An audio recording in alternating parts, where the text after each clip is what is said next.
আসসালামু আলাইকুম প্রিয় দর্শকবৃন্দ, আমন্ত্রণ জানাচ্ছি রিপাবলিক বাংলাদেশ চ্যানেল থেকে।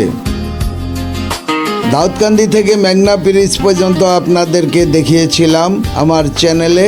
আমি আবার বলেছিলাম যে পরবর্তী ভিডিও সামনে থাকছে, যেহেতু পরবর্তী ভিডিওটি আর আপনাদের দেখাতে পারিনি, এই জন্য দুঃখিত, দেরি হয়ে গিয়েছে।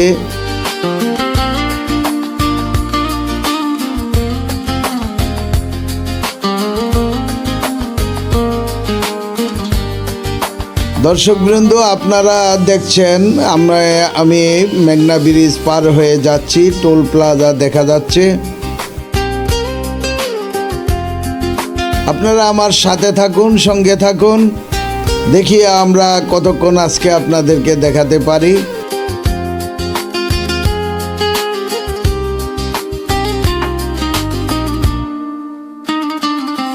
আমার এই ব্লগ ভিডিওটি শুরু করেছি, তবে আমি জানি আমার ব্লগ হয়তো সেরকম হয় না, যারা স্পেশাল ব্লগ ভিডিও বানায় তাদের মতন হয় না, কিন্তু আমি চেষ্টা করছি। হয়তো করতে করতে এক সময় হয়তো সাকসেস আসবে, তো বন্ধ তো করতে পারি না, যেহেতু আপনারা আমার সাথে আছেন।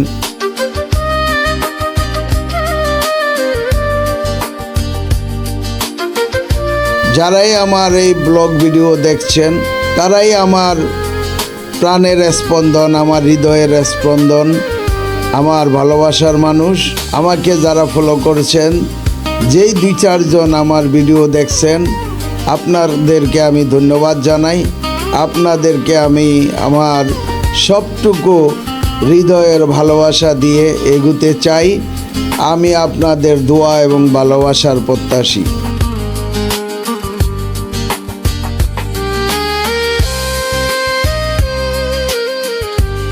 আপনারা জানেন যে আমি যে ঢাকা চট্টগ্রাম হাইওয়ে রোডে এখন যাচ্ছি, ঢাকার দিকে আসতেছি, তো সেই ভিডিওটা আমি আপনাদের সাথে শেয়ার করছি। আসলে আমার মূল উদ্দেশ্য ছিল ঢাকা চট্টগ্রাম হাইওয়ে রোডের এই রাস্তাটা দেখানোর জন্য। কেন আমি দেখাচ্ছি সেটা হলো, এই রাস্তার 2 ধারেই আপনার সিএনজি, প্রাইভেট কার, অটোরিকশা উল্টোর পথে যাতায়াত করে।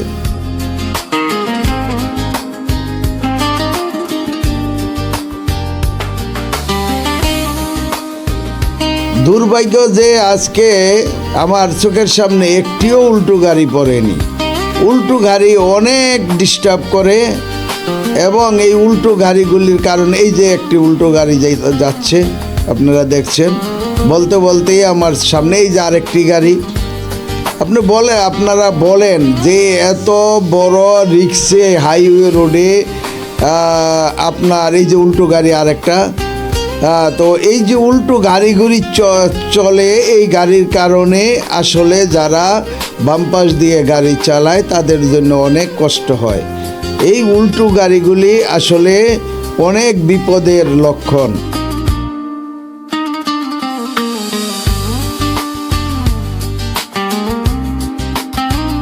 এই উল্টো গাড়ির জন্য আমার আসলে ভিডিওটি করা। আপনারা দেখছেন যে এত বড় হাইওয়ে রোড, আপনারা জানেন ঢাকা চট্টগ্রাম হাইওয়ে রোড। এই হাইওয়ে রোডটা অনেক জাম থাকে, অনেক সময় দীর্ঘ লাইন, মাইলের পর মাইল আপনার জাম পড়ে যায়। তো তখন কি অবস্থা হয় কল্পনা করা যায় না। আর অনেক রিস্ক এই রোডটা, এত রিক্সের রোডে উল্টা গাড়িগুলি অনেক রিস্ক এনে দেয়। অনেক অ্যাক্সিডেন্ট আমি চোখের সামনে দেখতে পাই বা দেখি, যেহেতু আমি রোডে যাতায়াত করি। তো আপনারা আসলে, আমি সেটা বলতে চাই, হাইওয়ে রোডে যেই সমস্ত পুলিশ ভাইয়েরা আছেন, যারা এই হাইওয়ে রোড পরিদর্শন করেন এবং হাইওয়ে রোডে যারা ডিউটি করেন, আপনাদের কাছে আমার দাবি, দেশবাসীর পক্ষ থেকে দাবি, এই উল্টো গাড়িগুলি আপনারা থামান। উল্টো পথে যে গাড়িগুলি যাতায়াত করছে, ওরা নিয়মকানুন মানছে না, ওরা যত্রতত্র মানে উল্টোভাবেই চলাফেরা করছে। দেশে আইন থাকলে বা এই যে হাইওয়ে রোডের যদি পুলিশ থাকতো তাহলে এই উল্টো গাড়িগুলি চলতে পারতো না, নিয়ম মেনেই ঘুরে আবার অন্য রোডে তারা যেতে পারতো। কিন্তু এখানে নিয়ম মানার কোনো অবকাশ দেখছি না।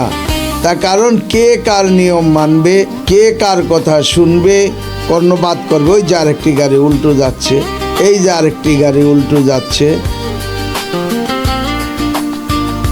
আসলে এরকম আমার মনে হয় বাংলাদেশ ছাড়া পৃথিবীর অন্য কোনো দেশ এরকম আছে কিনা আমার জানা নেই।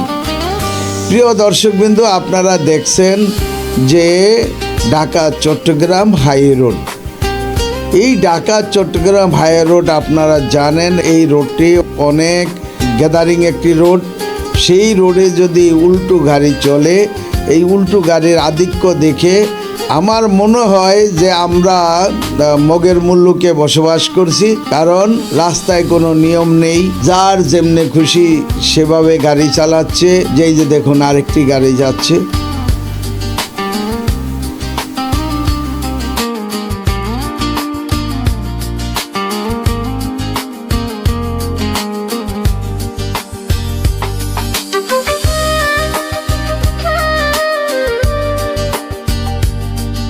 বড় বড় গাড়িগুলি তো প্রতিযোগিতায় গাড়ি চলে রাস্তায়। আমি হয়তো সেটা আমার এই নজরে পড়েনি, যেহেতু আপনারা দেখছেন যে সকালবেলা এই সিনারি এবং প্রচুর আকাশে মেঘ জমে আছে। আপনারা দেখছেন সূর্যের আলো দেখা যাচ্ছে না, তো যার কারণে সেই রাস্তার ডিজাইন এবং এলাকার সিনারি এগুলি মানে সুন্দর দেখাচ্ছে না। তারপরও অন্তত আমি একটা জিনিস দেখাতে পারছি, সেটা হলো উল্টো গাড়িগুলি, যে উল্টো সিএনজি অটোরিকশা যেভাবে উল্টো চলে। অসংখ্য অসংখ্য গাড়ি উল্টো পথে চলাচল করে, দেখার কেউ নাই। দেশটা যে কি হলো, কিভাবে এই দেশটা চলছে একমাত্র আল্লাহ ছাড়া কেউ জানে না। দেশে কি সরকার আছে না নাই তাও বলার অবকাশ থাকে না। আমার মনে হয় আল্লাহ নিজের হাতে দেশটাকে পরিচালনা করাচ্ছে। আর নতুবা দেশে যদি সরকার থাকতো তাহলে এইভাবে চলতে পারে না। একটা বাইক উল্টো গেলে রাজধানী ঢাকা শহরে আমি একবার জ্যামে পড়েছিলাম, জ্যাম অনেকক্ষণ জ্যাম, তো আমি উল্টো গাড়িটা নিয়ে আসছি। এরপরে পুলিশ ধরে আমাকে জরিমানা করে দিয়েছে। তো যখন আমাকে জরিমানা করলো তখন আমি মনে রাগ নেই, কারণ আমার তখন অপরাধ বোধ হচ্ছিল যে আমি তো উল্টো আসছি। কিন্তু এইভাবে যদি সারা দেশে অভিযান পরিচালনা হতো তাহলে আমার মনে হয় যে অন্তত সড়ক পথটা চলাচলের জন্য খুবই সুন্দর হতো এবং নির্বিঘ্নে যাওয়া যেত, আর সড়কে অ্যাক্সিডেন্ট কম হতো।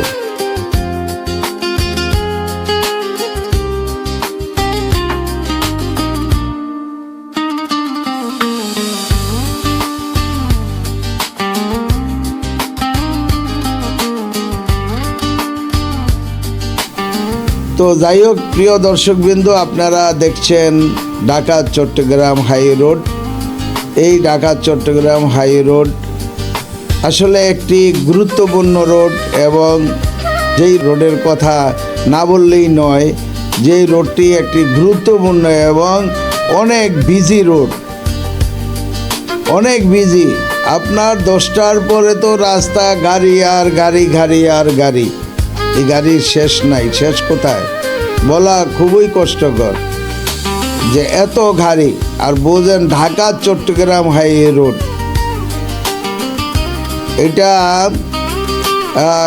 বাংলাদেশের সবচাইতে বড় গুরুত্বপূর্ণ রোড বলেই আমি বিবেচিত করছি।